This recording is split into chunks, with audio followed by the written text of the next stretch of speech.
So nylon, we have to read about nylon is another man-made fiber. Okay, it is another made fiber because we are reading about synthetic fibers. So these all are man-made fibers. In 1931, it was made without using any natural raw material. Okay, so one more advancement you can say that in making of this nylon, because here we are not using any natural raw material which we used in rayon as a wood pulp, but in this we are not using any plant or animal source. It was prepared from coal. Okay, it was prepared from coal, water and air. It was the first fully synthetic fiber. It was the first fully synthetic fiber, you can say. Nylon fiber was strong, elastic and light. It was lustrous and easy to wash. Okay, nowadays you also wear many clothes which are made from nylon. Okay, uh, so because it is very easy to wash, so it become very popular for making clothes. We use many articles made from nylon such as socks, ropes, tents, toothbrushes, car seat belts, sleeping bags, curtains, etc. As you can see in figure also. Okay, so these all are made from nylon. Okay, these are various articles which are made from nylon. So nylon is also used for making parachutes and ropes for rock climbing. Okay, you can see in figure also use of nylon fibers. So this is mainly used because it is very strong fiber. So a nylon thread is actually stronger than a steel wire. So you can see that how much it is strong. It is also very much strong than a steel wire. Okay, so let us find out what activity we have to do. Before this, we can take a question. Is nylon fiber really so strong that we can make nylon parachutes and ropes for rock climbing? Okay, so Bujo will be get its answer now. Okay, so that it is more strong than a steel wire also. So it is used in making parachutes, okay, and making ropes.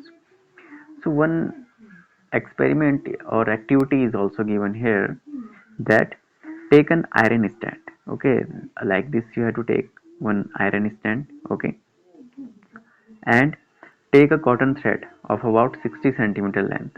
Okay, this is the cotton thread. So tie it to the clamp so that it hangs freely from it as shown in figure 3.5. Okay, like this. So at the free end suspend it. Okay, suspend it a pen so that weight can be placed in it. Okay, this type of structure you have to make. Add weight one by one till the thread breaks. Note down the total weight required to break the thread. This weight indicates the strength of the fiber. Okay. Repeat the same activity with threads of wool, polyester, silk, and nylon. Tabulate the data as shown in table 3.2. Arrange the threads in order of their increasing strength. Okay. So you can also do this activity if this type of arrangement you can do. Okay, so you have to put weight here. Okay, and you have to just change these rules. Okay, first for fibers, first you can take cotton, then nylon, then rayon. Okay, like this you can weight them in and measure them. Okay, so types of thread fiber. Okay, total weight required to break the thread. Wool, total weight required to break the thread. Similarly, silk and nylon also their strength. So the weaker strength of cotton and more strength will be found in nylon. So you may be use a hook or a nail, okay, on the wall for hanging the fibers, and a polythene bag at the other end. In place of weight, you may use marbles or pebbles of similar size. Okay, one precaution you have to made, that note that all threads should be of the same length and almost of the same thickness. Okay, that's why nothing partiality will be happen here, because you can do it more good experiment. Okay, because for experiment you are just comparing them. Okay, so their length and their thickness should be similar. Now the next one is polyester and acrylic. So if we talk about polyester, it is also another synthetic fiber.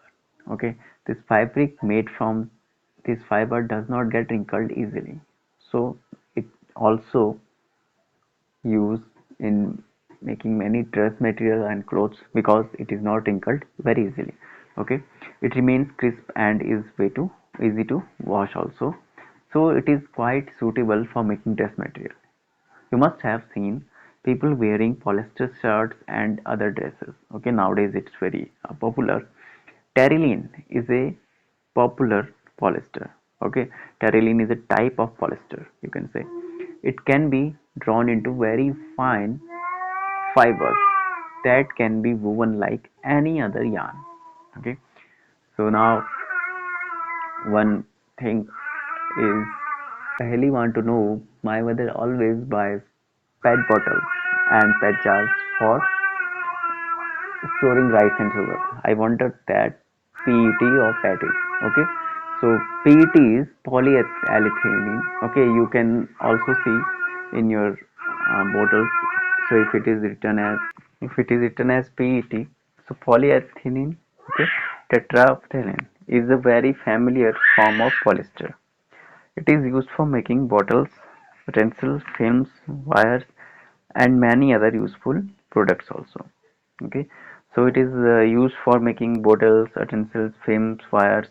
Okay, so look around and make a list of things made up of polyester. So polyester is actually what? First, we have to read about. Okay, so polyester is actually made up of repeating units of a chemical called an ester. So esters are the chemicals which give fruits their smell. Okay, so fabrics are sold by names like polycoat, polywool, terrycot, okay, etc. As the name suggests, these are made by mixing two types of fiber. Polycoat is a mixture of polyester and cotton. So polywool is a mixture of polyester and wool. So you have to understand that esters are chemicals, okay, which give fruits their smell. Means in fruits, the smell you find, okay, it is of a chemical which is known as ester. Okay, then if we talk about polyester, okay, polycot is known as. If we make wool polyester, so it is known as polywool. We wear sweaters and use shawls or blankets in the winter. Many of these are actually not made from natural wool, okay, though they appear to resemble wool. So these are prepared from another type of synthetic fiber, is called acrylic. Okay, so the shawls or blankets is generally used in winter, which are of cheap prices coming. Okay, so these synthetic uh, fibers, and it is known as acrylic. The wool obtained from natural sources is quite expensive, okay, whereas clothes made from acrylic are relatively cheap, as it is said. So they are available in a variety of colors. Synthetic fibers are more durable and affordable, okay, which makes it is affordable also, which makes them more popular than natural fibers. Okay, so you have already performed an activity of burning natural and synthetic fibers in activity 3.6 of class 7th. Okay, so what did you observe? When you burn synthetic fibers, you find that their behavior is different from that of natural fibers. You must have noticed that synthetic fibers melt on heating. So synthetic fibers melt on heating, as you know. Okay, this is actually a disadvantage of synthetic fibers. If the clothes catch fire, it can be disastrous. Okay, so you understand that many times when you wear any polyester or acrylic like this, any synthetic fiber, okay, in winter season, okay, so it always said that keep away from fire or any season, sorry. So why it is advised? Because they catch fire very easily. Okay, so this is actually a disadvantage. Okay, this is a disadvantage. So the fabric melts and sticks to the body of the person wearing it. We should therefore not wear synthetic clothes while working in the kitchen or in a laboratory. Okay, so when we do any this type of work, okay, where fire we have to work with fire, okay, so we have to not use these type of synthetic fibers, okay, which catches fire very easily. So Paheli also understand now that why her mother never wears polyester clothes while working in the kitchen. This is a very good habit. So all the synthetic fibers are prepared by a number of processes using raw materials of petroleum origin called petrochemicals. Okay, there were lessons also in your book or separately. Okay, so we will discuss about them later. But how they are formed actually? Okay, they are formed by different type of processes, okay, using raw material of which are petroleum origin, okay, so that's why they are known as petrochemicals.